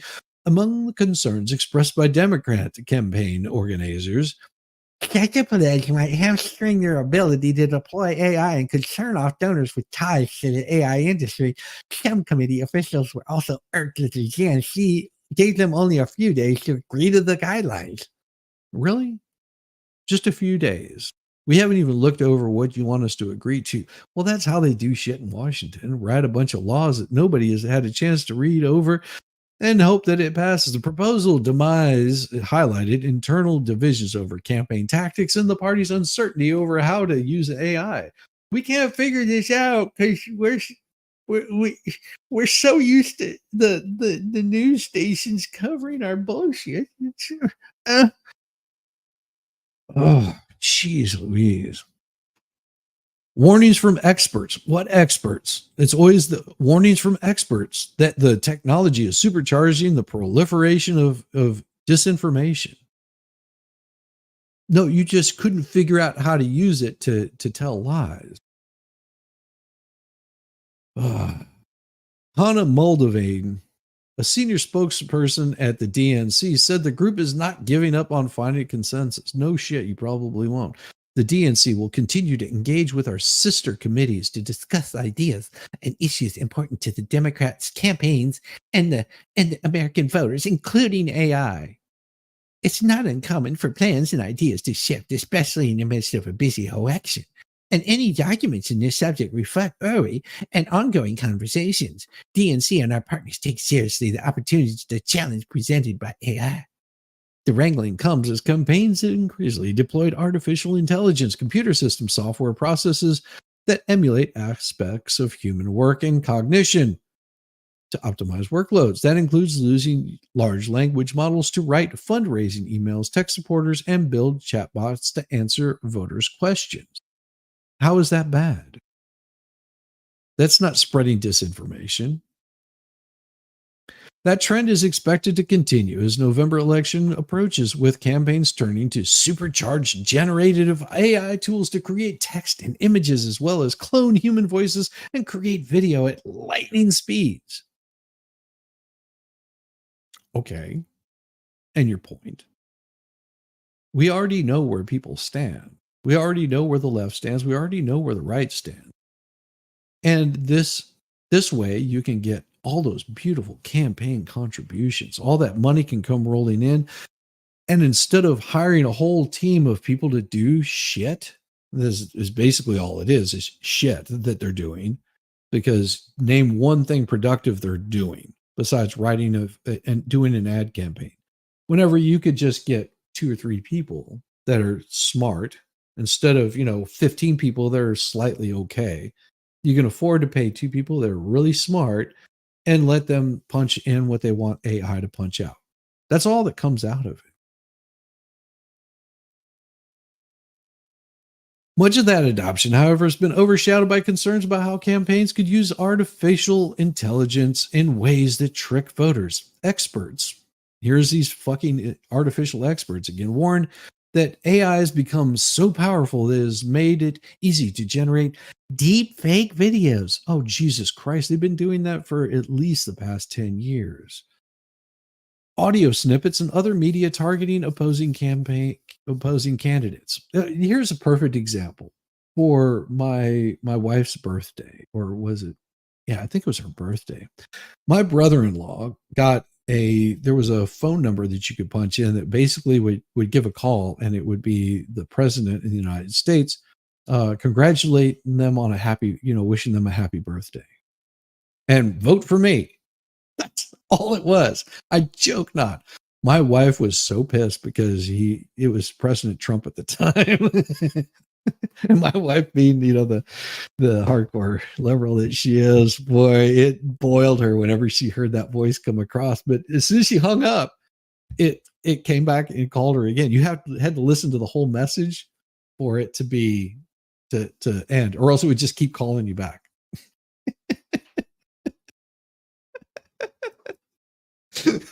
And then it would change numbers and call you back again. It was hilarious. I laughed my ass off. My brother-in-law loved it. He thought it was great. It made him so happy. So much for your AI. In the absence of regulation, the DNC sought a set of guidelines that could point to as evidence the party was taking seriously the threat and promise of AI. It sent the proposal in March to the 5 Democrat campaign committees to seek to elect House, Senate, gubernatorial, state, legislative attorney candidates in office according to the draft agreement. The goal was to have each committee agree to the slate of AI guardrails, and that the DNC proposing issued a joint statement proclaiming such guidelines would ensure that campaigns could use the tools they need to prevent the spread of misinformation and disinformation, while empowering campaigns to safely, responsibly use generative AI to engage more Americans in our democracy. But we're not a democracy. We're a constitutional republic. The Democrat committee had hoped the statement would be signed by Chair Jamie Harris and the leaders of other organizations. They told you to go pound fucking dirt. They said, see you later. We're not doing this fucking stuff at all. So move on. Some of the Democrat Party's most prolific donors are top tech entrepreneurs and AI evangelists, including Sam Altman, Eric Schmidt. Altman has donated over $200,000 to the Biden campaign and has aligned Democrat joint fundraising committee since the start of last year, according to the data from the federal FEC. Schmidt's contributions groups have topped over $500,000 over the same time. Oh, all of these wonderful people. Campaigns are human driven and human motivated business. Read the agreement. You use efficiency gains to teach more voters and focus more on quality control and sustainability. It also urged campaigns not to use generative AI to create misleading content, period. But they won't take their own damn advice. How many, all you have to do is watch what they write, and you can tell that they're doing the same stuff. Ah, it's crazy. Ah, got to love this. Got to love this. South Korea AI. Which one? Which one? This is by far the most stupid, ridiculous stuff that people are so worried about AI. People are so worried about AI. They miss the fun stuff. They miss fun stuff like this. All right, we're going to create a new one here. What is the new one that we're creating? Well, this one right here. This is going to be a hard rock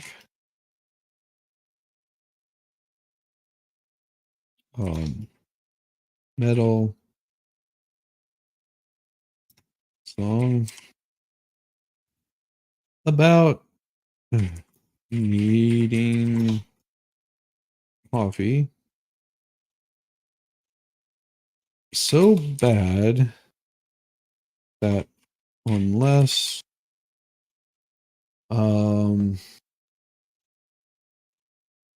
Zach chews up beans and spits them in the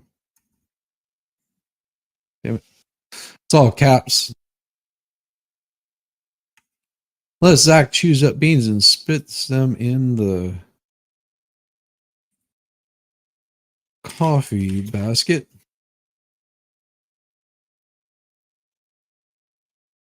Someone might be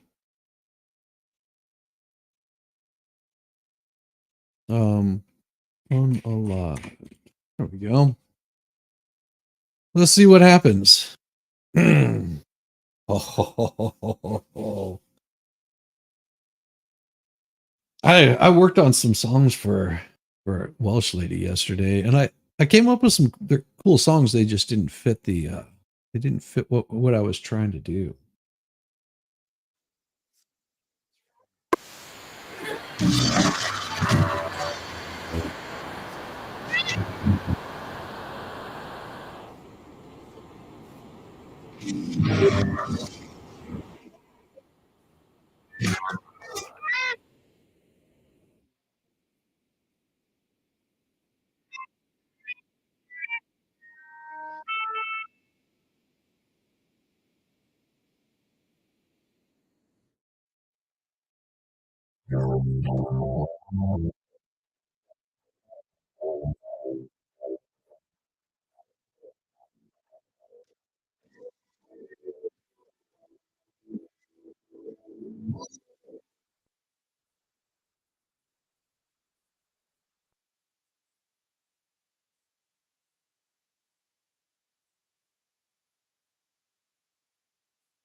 No, I'm not muted. I just hadn't opened it yet.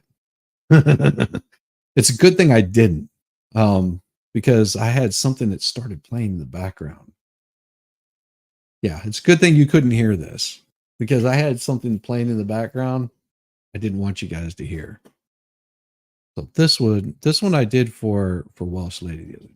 A whisperer in the night, she reads by candlelight tales of forest deep where shadows softly.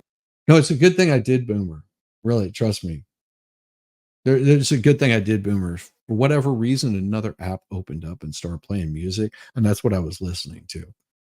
Let's check out the one that Zach gave us right here. Like no cure insomnia, eyes like land for the war inside. Concentric veins claw for the head. Death's approach unless Zach saves me. Eat like a broken, feel no thrill. Desperation, re-swallow and hold. Split up out into the groove I cold. In my fix on a lot of flows. Coffee cards in my pain without that drip. Cold face, those beats in my soul. Love no salvation in the more than the eye, the glory's on the eyes. Like legs, you want to die. Close empty face, right for the head. Death, the broken legs, and fake me. Being blind, I'm broken, feel no thrill. Desperation reigns, slow the mold. Spread them out to the back and go. Leave my fits on hell I fold. Coffee guys in my brain. That drip on insane. That to those beats in my soul. Drunk through salvation in the bowl.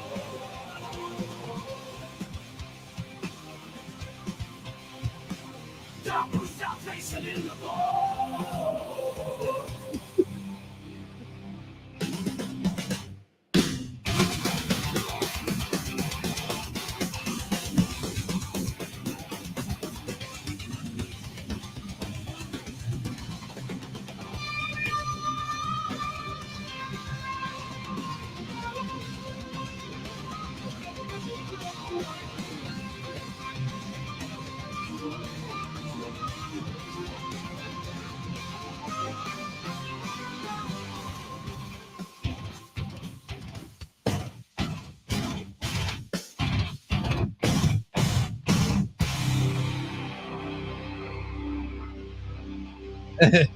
Hey, was I missing my song?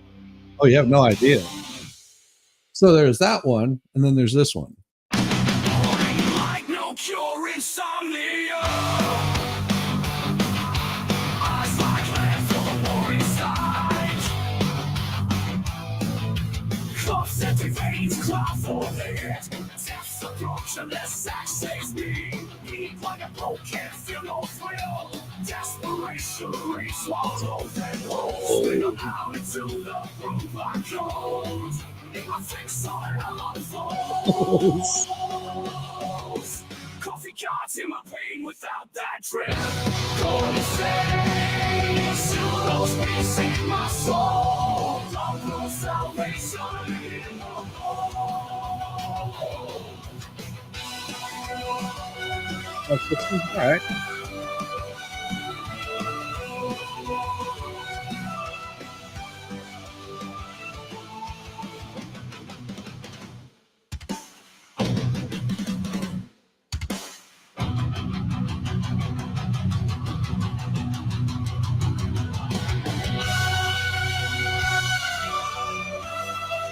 Yes.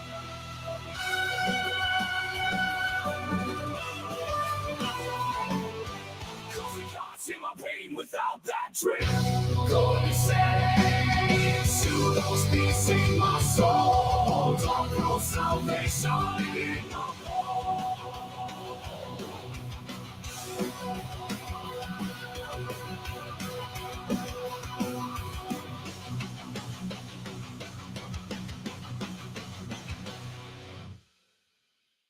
There you go. It's so funny as hell, though.